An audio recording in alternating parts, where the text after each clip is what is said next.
에스라 4장 8절부터 24절 말씀 한 절씩 우리 말씀을 한 절씩 교독하여 읽겠습니다.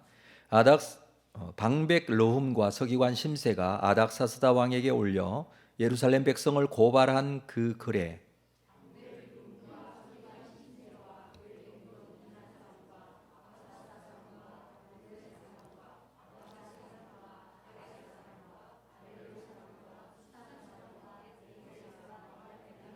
그 밖에 백성 곧 존귀한 오스납발이 사마리아 성과 유브라데 강 건너편 다른 땅에 옮겨둔 자들과 함께 고발한다 하였더라.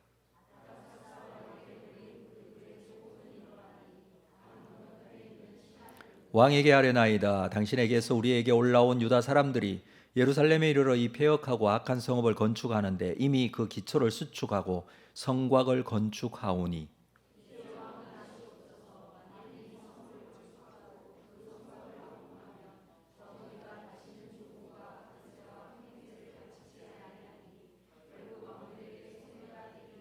우리가 이제 왕궁의 소금을 먹음으로 왕이 수치당함을 참아보지 못하여 사람을 보내어 왕에게 아뢰오니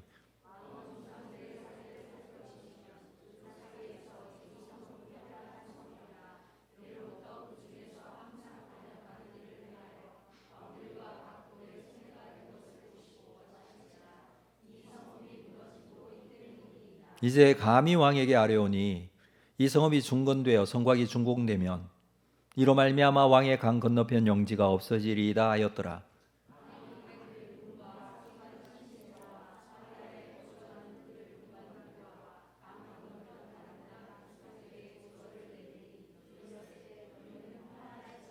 너희가 올린 글을 내 앞에서 낭독시키고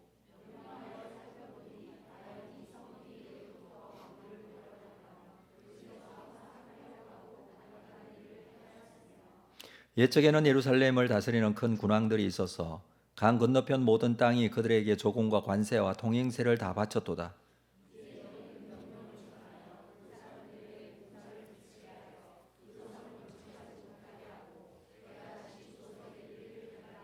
너희는 삼가서 이 일에 게으르지 말라. 어찌하여 화를 더하여 왕들에게 손해가 되게 하려 하였더라.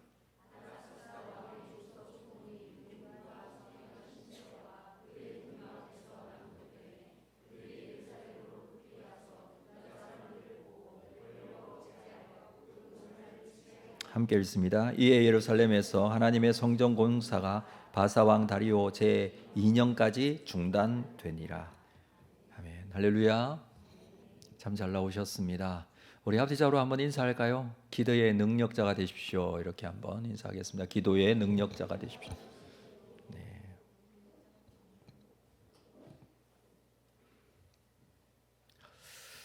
우리 에스라 말씀을 보고 있습니다. 특세 기간 동안에 우리 2장, 3장 또 4장 앞부분까지 말씀을 보았습니다. 그 내용을 요약하면 바벨론에서 예루살렘으로 돌아온 바벨론 포로에서 돌아온 귀향민들이 예루살렘에 모여 무너진 성전터에 임시로 제단을 세우고 하나님께 제사를 드리기 시작했습니다. 그리고 성전 재건 공사가 진행된다라고 했었죠.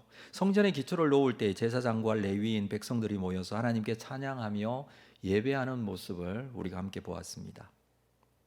그런데 사실 이 성전 기초 공사가 진행된다라고 했지만 이것은 귀향민들이 돌아오자마자 진행한 것이 아니었다라고 했습니다.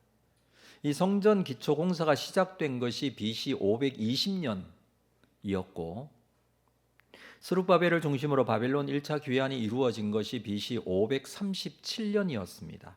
그러니 바벨론에서 돌아온 지 17년 만에 성전 공사가 시작이 된 것이죠. 그 이유를 4장에서 말하고 있습니다. 그 이유는 주변 민족들이, 주변 사람들이 성전 건축을 방해했기 때문입니다.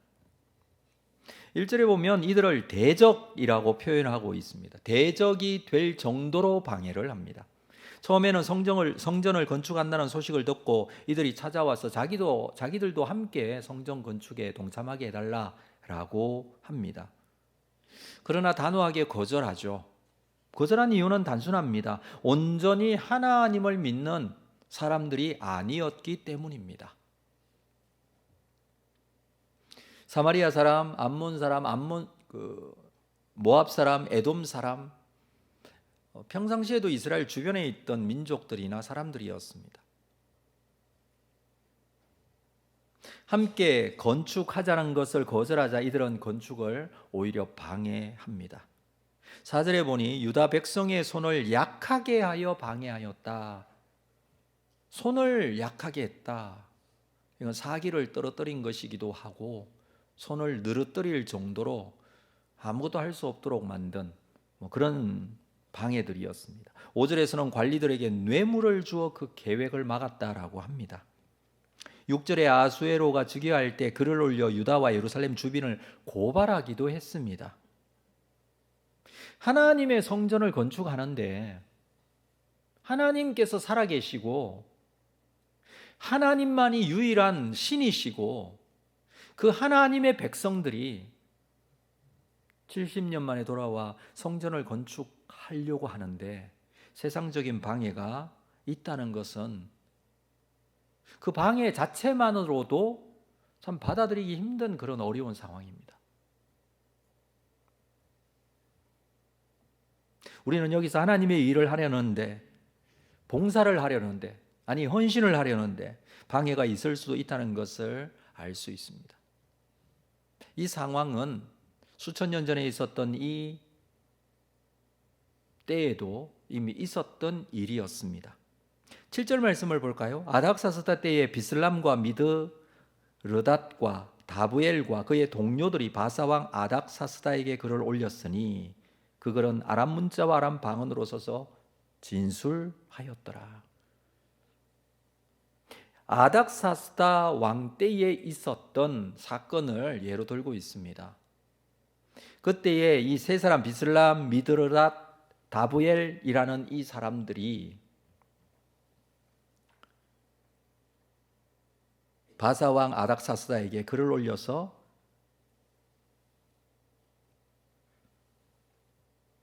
왕에게 이 내용을 고발하는 그런 내용입니다. 그때 당시에 아람 문자와 아람 방언으로 라고 하고 있죠. 페르시아 제국은 통용 문자로 아람어를 썼습니다.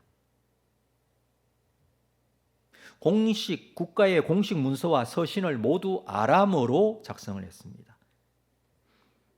그래서 오늘 본문인 4장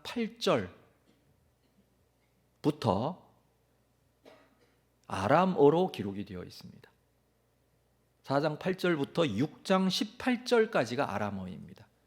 그리고 앞부분과 뒷부분은 히브리어로 기록이 되었죠. 아람어는 아시리아 제국에 의해서 주전 8세기부터 공용어로 채택이 되어 사용되어져 왔고 바벨론 제국 때에도 또 페르시아 제국 때에도 공용어로 사용한 언어입니다.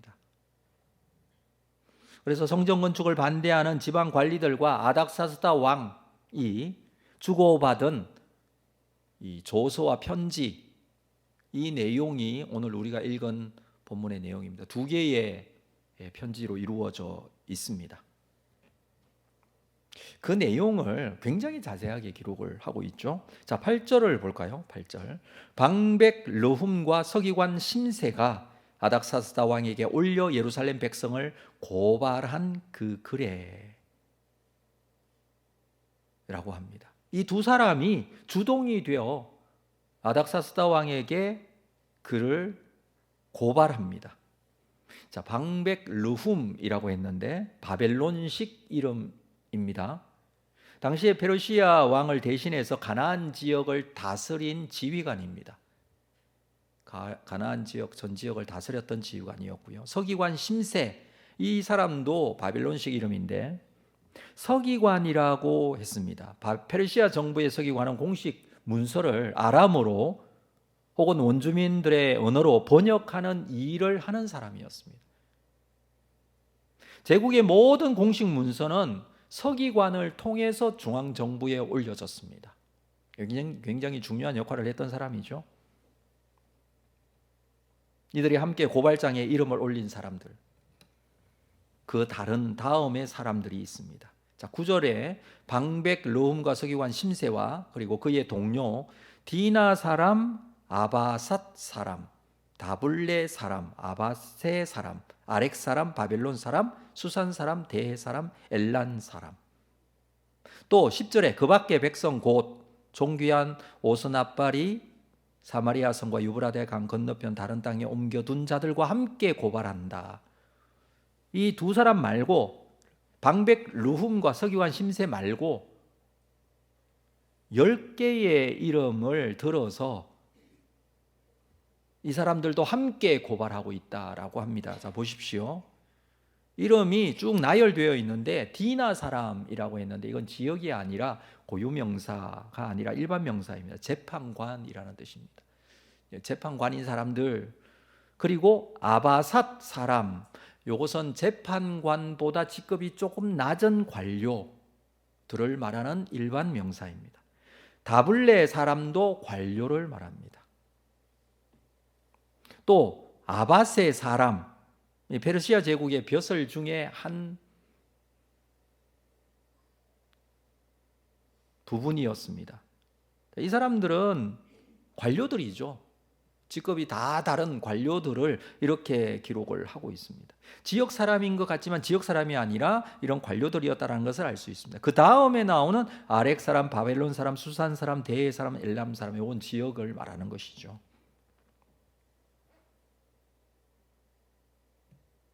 페르시아 관료들과 주변의 모든 민족들이 하나가 되어서 지금 이스라엘을 괴롭히고 있습니다. 공격하고 있다는 거예요.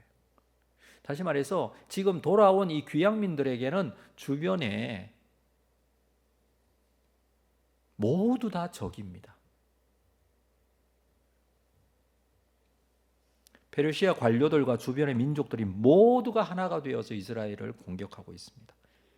여기 오스나빨은 아시리아 왕의 이름입니다. 그러니까 아시리아가 통치하던 때 옛날이죠. 그때에 오스나빨이라는 이 왕이 있을 때에 아시리아가 사마리아 성과 유브라데 강 건너편 다른 땅에 옮겨둔 자들이 함께 이렇게 표현하고 있는 것은 아시리아 지배 당시에 북이스라엘 이 사마리아 지역에 있는 사람들을 저기 유브라데 강 건너편에 보내고 거기 있는 사람을 데리고 왔다. 이게 아시리아 제국의 정책 중에 하나였습니다. 그러므로 인해서 이 사마리아 지역이 혼혈이 되었죠. 근데 여기에 함께 하고 있습니다. 이 사람들도 함께 고발한다 이렇게 말하고 있죠. 지금 이스라엘로 귀환한 귀향민들은 온통 적들에게 휩싸여 있습니다. 이들에게 페르시아 제국의 관료들이 가장 큰 적입니다. 사실 이 관료들은 귀향민들에게 가장 큰 영향력을 행사할 수 있는 사람이죠. 제국이 다스리고 지금 식민지 하에 있듯이 이 사람들이 지배를 받고 있고 페르시아 본국으로부터 온 다스리는 사람들, 관료들, 공무원들 이런 사람들이 지금 하나가 되어서 돌아온 이 사람들을 향하여서 고소장을 적어 왕에게 보내고 있다라는 것입니다. 이스라엘이 지금 하고자 하는 모든 일들을 반대하고자 한다는 것이죠. 앞에서 우리가 보았습니다마는 당시에 성전 건축에 함께 하고자 했던 사마리아 사람들을 비롯하여 주변의 다른 민족들, 이 사람들이 관료들에게 돈을 주어서 그들을 사서 건축을 방해했다라는 장면이 나오죠. 그래서 이 모든 관료들이 다 이스라엘 백성들이 건축하고자 하는 성전 건축의 방해자가 된 것입니다. 이들은 14절에 보면 자신들이 궁의 소금을 먹는다라는 표현을 하고 있습니다. 다른 말로 하면 나라의 녹을 먹는다라는 표현과 똑같은 표현이에요. 다른 번역본에 보면 아예 그렇게 번역을 해놨습니다. 고대 사회에서는 소금의 이 불변성 때문에 계약을 맺을 때에 소금을 주로 많이 사용했다고 합니다. 이것은 충성의 상징으로 왕에게 충성을 다할 의무가 있는 자라는 의미로 사용되어졌죠. 우리가 요즘도 봉급이라는 단어를 셀러리라는 단어를 쓰는데 이게 라틴어에서 온 것입니다. 그 뜻이 소금돈이라는 뜻입니다. 소금돈. 원래는 로마 군사들이 소금 살 군사들에게 이 봉급을 줄 때 소금 살 돈을 준 것에서 비롯된 개념이라고 하죠. 나라의 녹을 먹는 사람, 소금, 궁의 소금을 먹는, 다시 말해서 나라의 녹을 먹는 이 공무원들, 이 사람들이 왕에게 지금 성전 건축에 대한 방해를 하고 있다. 성경은 지금 그렇게 기록을 하고 있는 것이죠. 그 내용이 12절을 볼까요? 왕에게 아뢰나이다, 이렇게 시작이 됩니다. 당신에게서 우리에게로 올라온 유다 사람들이 예루살렘에 이르러 이 패역하고 악한 성읍을 건축하는데 이미 그 기초를 수축하고 성곽을 건축하오니. 바벨론에서 돌아온 이스라엘 사람들이라는 뜻인데, 이 바벨론에서 돌아온 그런 귀향민들 뿐만 아니라 다른 지역에 살던 사람들도 소식을 듣고 예루살렘에 모여들었다는 의미로 이렇게 표현합니다. 그런데 이들은 패역하고 악한 성읍을 건축한다는 것이죠. 예루살렘 성이 원래 패역하고 악한 성이었다는 것이죠. 그런데 이것을 다시 건축하려고 합니다 라고 합니다. 13절, 이제 왕은 아시옵소서. 만일 이 성읍을 건축하고 그 성곽을 완공하면 저 무리가 다시는 조공과 관세와 통행세를 바치지 아니하리니 결국 왕들에게 손해가 되리이다.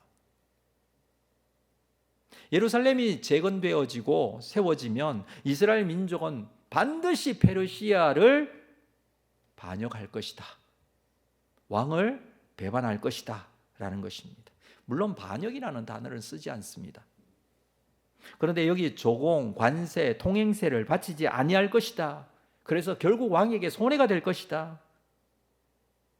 페르시아의 지배를 받고 있는 이스라엘이 세금을 내지 않는다라는 것은 반역과 같습니다. 가장 심각하게 생각할 수 있는 세금의 문제, 반역의 문제를 말하고 있습니다. 지금 이스라엘은 사실 무슨 반역을 꾀하거나 세금을 내지 않으려고 하는 그런 어떤 의지가 있어 보일 정도의 모습도 없습니다. 그렇죠? 그런데 성전 건축을 방해하던 이 사람들은 이렇게까지 얘기를 합니다. 15절에 보면 왕의 조상들의 사기를 살펴보시면 그 사기에서 이 성읍들은 패역한 성읍이라 예로부터 그 중에서 항상 반역하는 일을 행하여 왕들과 각 도의 손해가 된 것을 보시고 아실지라 이 성읍이 무너짐도 이 때문입니다. 과거에 역사책을 들춰보면 이러한 내용들이 나온다는 거예요. 과거부터 이 성읍은 악하고 패역하여서 왕들을 반역하고, 그래서 그 옛날 바벨론의 느부갓네살 왕이 쳐들어와서 이 성읍을 멸망시켰습니다. 그렇게 지금 얘기를 합니다. 왕이 역사를 찾아보면 이 내용은 다 있습니다. 과거부터 그랬습니다. 16절은 우리 같이 한번 읽을까요? 자, 16절 같이 읽습니다. 시작. 이제 감히 왕에게 아뢰오니 이 성읍이 중건되어 성곽이 준공되면 이로 말미암아 왕의 강 건너편 영지가 없어지리이다. 요 이야기까지 합니다. 이스라엘이 반역하게 되면 그 파장이 유브라데 강 건너편, 강 건너 서쪽 전 지역에 미칠 것입니다. 그러니까 이 이스라엘의 성전 건축은 이루어질 수 없습니다. 져서는 안 됩니다. 그 내용이죠. 당시에 이 대페르시아 제국의 왕, 이 페르시아 제국 전체 영토를 생각한다면 이 예루살렘 작은 성읍 하나, 거기에서 이루어지는 일, 그것을 지방 관리들이 왕에게 고소장을 내보내서 왕에게 보냈다고 해서 왕이 그 부분에 대해서 대답을 한다? 이것을 기대할 수 있을 정도는 아닙니다. 그렇지만 사실 이 고발하였던 내용 자체가 심각하게 생각하려면 굉장히 심각해지는 문제입니다. 왜냐하면 이 아닥사스다 왕의 선왕이었던 아수에로 왕 때에도 이집트가 반란을 일으켜서 그것을 진압하기 위해서 애굽까지, 이집트까지 가서 진압한 적이 있었고, 아닥사스다 왕 때도 마찬가지입니다. 이집트가 반역하 오랫동안 몇 년 동안이나 이집트를 진압하기 위해서 이집트와 전쟁을 벌였던 그런 전적이 있습니다. 그래서 지금 유브라데 강 유역에 있는 이 페르시아 제국의 본토라고 할 수 있는 지역과 그리고 이집트 그 사이에 있는 가나안 지역의 정세, 이 정세는 굉장히 중요한 의미가 있습니다. 가나안 정세에 있어서 가장 중요한 핵심적인 요인이 예루살렘이죠. 예루살렘이 어떻게 하느냐에 따라서 강 서쪽 지역 전체 지역을 잃을 수도 있습니다라는 것이 고소장을 낸 사람들의 주장입니다. 왕의 입장에서는 그것을 심각하게 받아들일 수도 있다는 것이죠. 왕의 가장 약한 부분이라고 할 수 있는 이쪽 서쪽 지역의 국제적인 정세의 부분을 아주 어렵게 만들어 보고를 하고 있는 것입니다. 그래서 왕은 이 문제 때문에 조서를 다시 내립니다. 자, 17절에 왕이 방백 르움과 서기관 심세와 사마리아에 거주하는 그들의 동관들과 강 건너편 다른 땅 백성에게 조서를 내립니다. 19절을 볼까요? 명령하여 살펴보니 과연 이 성읍이 예로부터 왕들을 거역하며 그 중에 항상 패역하고 반역하는 일들을 행하였다. 역사책에 찾아보면 그게 있다고 그랬는데 그걸 찾아보니까 그런 적이 많이 있었다라는 것이죠. 그들의 입장에, 제국의 입장에서 볼 때는 예루살렘 성이 항상 자기들을 반역하고 패역하고 그런 성읍이었다라는 것, 뭐 그렇게 기록을 할 수도 있었겠죠. 뿐만 아니라 20절에 옛적에는 예루살렘을 다스리는 큰 군왕들이 있었다라고 합니다. 강 건너편 모든 땅이 그들에게 조공과 관세와 통행세를 다 바쳤다. 뭐 실제적으로 이런 일이 있었던 때가 다윗과 솔로몬 왕 때는 그렇게 있었습니다. 주변의 모든 민족들이 이스라엘에게 조공을 바쳤던 적이 있었죠. 그때를 말하는 것인지 모르겠지만 이 르훔과 심세가 상소한 내용 그대로를 확인했다. 그 말은 그들이 상소한 내용에 동의한다라는 그런 의미겠죠. 그래서 이렇게 명령합니다. 21절, 이제 너희는 명령을 전하여 그 사람들에게 공사를 거치게 하라. 그 성을 건축하지 못하게 하고 내가 다시 조서를 내리기까지 기다리라 라고 합니다. 이 상소를 통해서 이스라엘을 회방하고자 했던 상소자들에게 왕의 조서는 날개를 달아준 것과 같습니다. 자, 23절, 아닥사스다 왕의 조서 초본이 르훔과 서기관 심세와 그의 동료 앞에서 낭독됩니다. 그들이 예루살렘으로 급히 가서 유다 사람들을 보고 권력으로 억제하여 그 공사를 그치게 합니다. 그러니까 앞에서 얘기하고 있었던 이 방해하는 사람들이 있었다 그랬는데 어떻게 방해를 하는지 그냥 방해한 것이 아니라 대페르시아 제국의 왕에게 고발장을 접수하여서 왕이 이 건축을 하지 못하도록 하기까지 그렇게 방해를 하고 있습니다. 결국 예루살렘으로 가서 그들은 당장 그 공사를 중지시키고 있습니다. 자, 이들의 방해 때문에 성전 재건 공사는 다리오 왕 제2년 주전 520년까지 중단되었다라는 것입니다. 24절에 그렇게 기록하고 있죠. 바사 왕 다리오 제2년까지 중단되니라. 예루살렘 성벽 중건 또 예루살렘 성읍 중건 주변에 있었던 다른 성읍들이 중건되는 그런 내용들에 대한 부분입니다. 우리가 읽은 이 내용이 아닥사스다 왕 때이죠. 사실 아닥사스다 왕 때에는 다리오 왕보다도 훨씬 뒤쪽에 있는 왕입니다. 그래서 우리가 이걸 읽을 때 좀 헷갈려 하는 이유가 바로 그거예요. 고레스 왕 때에 조서를 내려서 이스라엘 백성들이 돌아오게 되죠.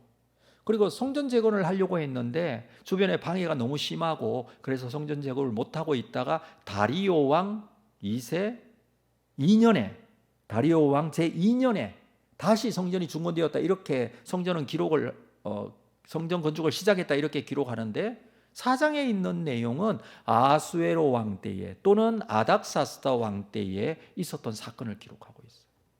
이것은 다리오 왕의 아들 아수에로의 아들 아닥사스다 훨씬 뒷이야기예요. 주전 400년대 이야기예요. 뭔가 앞뒤가 맞지 않습니다만은 말씀드렸다시피 어제도 우리가 말씀을 새벽에 말씀을 나누면서 그 말씀을 함께 말씀을 드렸는데, 에스라가 에스라서를 기록할 마음은, 에스라는 2차 귀환자이죠. 그러면서 1차 귀환 때 사건부터 기록을 하고 있어요. 그리고 본인이 돌아왔을 때 상황은 7장부터 나옵니다. 그리고 느헤미야가 귀환할 때 제3차는 느헤미야서에 나와요. 그래서 어떤 사람들은 에스라와 느헤미야를 한 성경책으로 보기도 해요. 모두 다 에스라가 기록했을 것이다 라고 해석을 하기도 합니다만은, 물론 그건 뭐 정확하지는 않겠고요. 그런데 신학적으로 본다면 하나님의 백성들이 예루살렘으로 돌아와서 예루살렘 성전을 세우고 예루살렘 성의 성벽을 세우고 예루살렘 성읍이 세워지고 하나님의 나라가 세워지는 일에 이런 공격들과 방해들이 있었다라는 것을 구체적으로 설명을 하면서 신학적인 의미에서 아닥사스다 왕 때의 사건을 예로 들고 있는 것입니다. 무슨 말이냐면 성전 건축을 할 때에 쉽지 않게 주변에 방해들이 이렇게 많았다. 예루살렘 성벽을 건축할 때에도 느헤미야서에 보면은 이런 방해들이 많이 있었지 않습니까? 이와 더불어서 하나님의 일이 이루어지는 이 놀라운 역사에 있어서 이러한 방해들이 있었다. 그리고 아닥사스다 왕 때 있었던 방해를 구체적으로 그 조서의 내용까지 정확하게 예를 들면서 설명을 하고 있는 것이죠.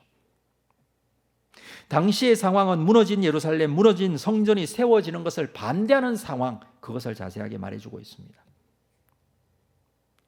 우리가 이 말씀을 보면서 느껴지는 것이 무엇입니까? 하나님의 나라가 세워지고 하나님의 일들이 이루어져 가는 일에 세상은 이렇게까지 반대하고 있다라는 것을 보게 됩니다. 뿐만 아니라 하나님의 일들을 감당하는 일에 있어서도 그 일을 감당하지 못하게 하는 방해들이 있을 수 있다는 것을 우리는 상상해 볼 수 있습니다. 이럴 때 하나님의 백성은 어떻게 해야 할까요? 여러분, 교회가 세워지고 하나님 나라가 부흥되어지게 하는데 방해가 되는 것들이 있을 때에 어떻게 해야 할까요? 그 방해는 치밀하게 진행이 됩니다. 그리고 그 방해는요, 가장 약한 부분들로 공격을 합니다. 실망하게 하고 두렵게 합니다. 이때 가장 먼저 필요한 것, 그것은 눈을 들어 이러한 상황을 잘 인식하는 것이 중요합니다. 이게 방해고 공격이다라는 것을 알아야 합니다. 스스로 무너지면 안 돼요. 이게 영적인 현상이고 하나님 나라가 세워지기 위하여, 온전한 복음의 역사가 나타나기 위하여 공격은 이렇게 이루어지는구나 라는 것을 인식하는 것이 중요합니다. 이러한 반대와 공격은 반드시 있습니다. 이럴 때 우리는 왜 이런 일이 우리에게 또는 나에게 있느냐라고 질문을 하죠. 하나님, 왜 나에게 이런 일이 있습니까? 라고 말하죠. 물론 질문할 수 있습니다. 질문하기 전에 먼저 생각해야 할 것은 이런 일이 일어날 수밖에 없다는 것을 우리가 알아야 한다는 것입니다. 그리고 이런 일이 일어날 때 우리는 하나님을 신뢰하고 기다릴 줄 알아야 합니다. 정확하게 말하면 기다릴 수밖에 없는 상황이 될 때도 있습니다. 그래서 왜라는 질문은요, 이럴 때 하는 게 아니에요. 하나님 왜 그렇습니까? 그 질문은 이런 일들이 일어날 때 하는 것이 아니라 오히려 아무 일이 없을 때 해야 되는 질문이에요. 아무 어려움이 없고 너무나 평안하게 잘 살고 있다면 왜 그렇지? 라고 질문을 해야 합니다. 하나님 나라의 백성들에게 이러한 영적인 공격은 반드시 있기 때문에, 그게 없다면 오히려 이상한 겁니다. 그때가 왜 이런 일이 일어나지 않는지, 내가 하나님의 말씀에 순종하지 않고 있는지, 내 직분 사명 감당하지 않아서 평안한 것이 아닌가, 왜 그럴까, 이렇게 질문해야 합니다.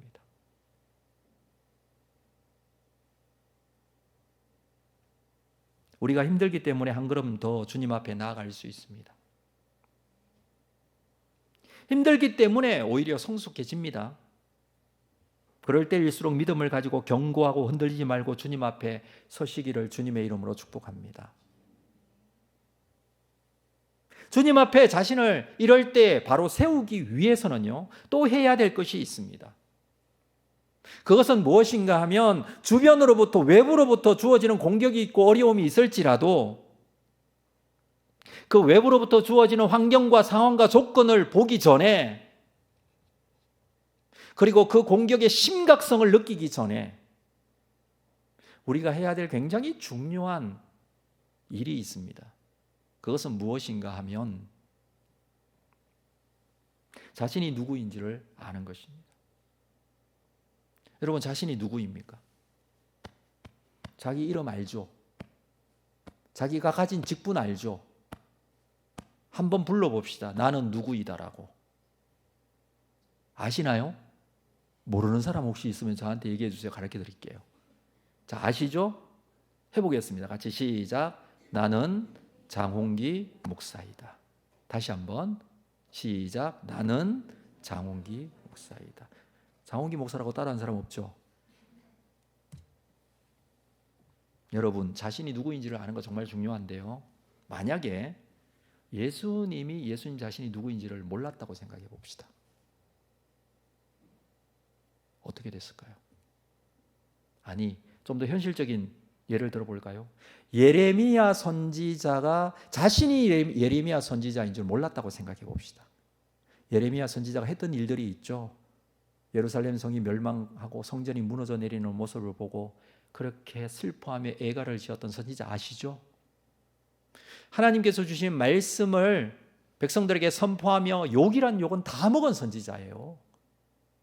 나라가 망한다고, 애굽을 의지하지 말라고, 바벨론을 의지해야 된다고 오히려 그렇게 말했다가 사람들이 얼마나 싫어했는지 몰라요. 나라가 망하는데 70년 후에나 돌아오게 될 것이라고 말했다가 이 사람들이 얼마나 막 그를 공격하고 미워했는지 몰라요. 근데 그가 예레미야 선지자가 해야 될 그 일인데 그게 자신이 예레미야 선지자 그러한 일에 대한 확신과 믿음이 없이 자기가 누군지를 몰라요. 왜 예레미야서는 기록되지 않았을 거예요.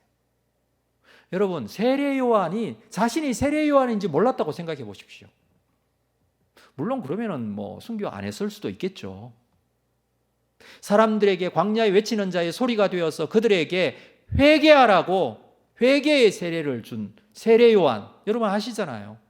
본인이 세례 요한인 줄 몰랐어요. 그런 광야에 외치는 자의 소리가 아니라 타협하고 사람들에게 좋은 얘기만 해주다가 오랫동안 살다가 죽었다고 합시다. 그러면 우리가 성경에서 만날 수 있는 세례 요한은 없는 거예요. 나 자신은 누구입니까, 여러분? 나에게도 주어진 하나님의 사명이 있고 하나님의 뜻이 있고 하나님의 사람으로서, 하나님의 자녀로서의 분명한 가치와 소명이 있습니다. 이것을 우리가 알아야 돼요. 그걸 분명하게 알면 예레미야와 같이 사람들로부터 욕을 먹더라도, 세례 요한과 같이 사람들에게 회개의 세례를 외치는 자가 될지라도, 또는 그래서 생명이 단축되는 일이 있을 수도 있어요. 그러나 그러한 하나님께서 주신 그 이름, 그 사명, 그것이 정확하게 본인에게 고백되어지고 느껴질 때 우리에게 주어지는 정말 왜 이런 일이 일어납니까? 라는 이 질문을 우리는 하지 않습니다. 오히려 이런 일이 없을 때에 해야 된다고 말씀드렸어요. 아무런 일이 없을 때 편안합니다. 왜 편안합니까? 영적인 세계는 영적인 싸움이 있을 수밖에 없고 세상으로부터 영적인 공격이 있을 수밖에 없고 우리가 그리스도인으로 바로 살기 위해서는 이런 어려움을 당할 수밖에 없는데요. 왜 이런 일이 없습니까? 이렇게 질문해야 된다는 거예요. 오히려 우리에게 주어지는 어려움이 있어요. 예수를 믿는데 어려움이 있고 끝까지 우리 사명, 직분 지키는데 어려움이 있고 우리가 정말 결단하고 헌신할 때 정말 작정하지 아니하면 할 수 없는 일들이 있어요. 그게 우리에게 주어진 우리의 사명일 수도 있습니다. 그렇지만 하나님께서는 그런 우리를 그냥 두지 않으시죠. 오늘도 우리와 함께 하시고 우리에게 주의 성령을 부어주시고 우리의 심령을 평안케 하시고 주신 사명을 믿음으로 바라보게 하실 줄로 믿습니다. 이 놀라운 역사가 우리에게 있기를 주님의 이름으로 소망합니다. 에스라 시대에 에스라는 이 이야기를 오래전에 있었던 1차 귀환 때 있었던 이 이야기를 2차 귀환 때에 이 에스라서를 기록하여 2차 귀환한 성도들에게, 그 백성들에게 읽히고 있어요. 1차 때에 있었던 이 공격을 2차 때에 읽히고 있습니다. 백성들에게. 이게 우리의 모습이고 우리가 직면한 사회이고 우리에게도 이러한 어려움과 공격이 있을 수 있다고. 오늘 우리에게 주시는 말씀이기도 합니다. 사랑하는 성도 여러분, 우리가 진정한 하나님의 자녀로서 하나님께서 지금도 나와 함께 하심에 대한 확신과 믿음 놓치지 않고 흔들리지 않는 믿음으로 견고하게 서서 하나님 앞에 주신 사명 감당하는, 그리고 이후에 하나님께서 주실 놀라운 은혜의 힘과 능력으로 거룩하게 세워질 수 있을 줄로 믿는 믿음으로 주님 앞에 더 가까이 나아가는 여러분들 다 되시기를 주님의 이름으로 축복합니다. 기도하겠습니다. 하나님 아버지, 하나님의 일, 성전을 세우는 일 할 수 없는 그런 상황 이야기를 우리가 함께 나누었습니다. 세상은 힘과 권력을 앞세워 또는 수단과 방법을 가리지 않고 무너지게 하고 절망하게 하고 두렵게 만듭니다. 하나님께 더 가까이 나아가지 못하게 하고 하나님을 믿지 못하게 하고 흔들리는 마음을 줍니다. 이럴 때 우리는 어떻게 해야 합니까? 왜 우리에게 이런 일이 일어납니까? 라는 질문을 하기 전에 내가 누구인지, 내가 어떻게 하나님 앞에 구원받았는지, 하나님께서 나를 어떻게 사랑해 주셨는지, 그리고 앞으로 어떻게 인도해 가실지에 대한 확신과 믿음을 가지고 다시 한번 나의 직분, 나의 사명을 주님 앞에 온전하게 올려드리는 귀한 역사가 있도록 인도하여 주시기를 원합니다. 해야 할 일을 감당하게 하시고 주의 뜻을 이루어가는 일, 그 귀한 일에 쓰임받는 우리의 삶이 될 수 있도록 인도하여 주시옵소서. 오늘도 주님의 나라를 소망하며 바라볼 수 있는 믿음의 사람들이 다 될 수 있도록 함께 하실 줄로 믿습니다. 주신 기도의 제목을 가지고 붙들려 기도하는 귀한 은혜가 있기를 소망합니다. 예수님의 이름으로 기도합니다. 아멘.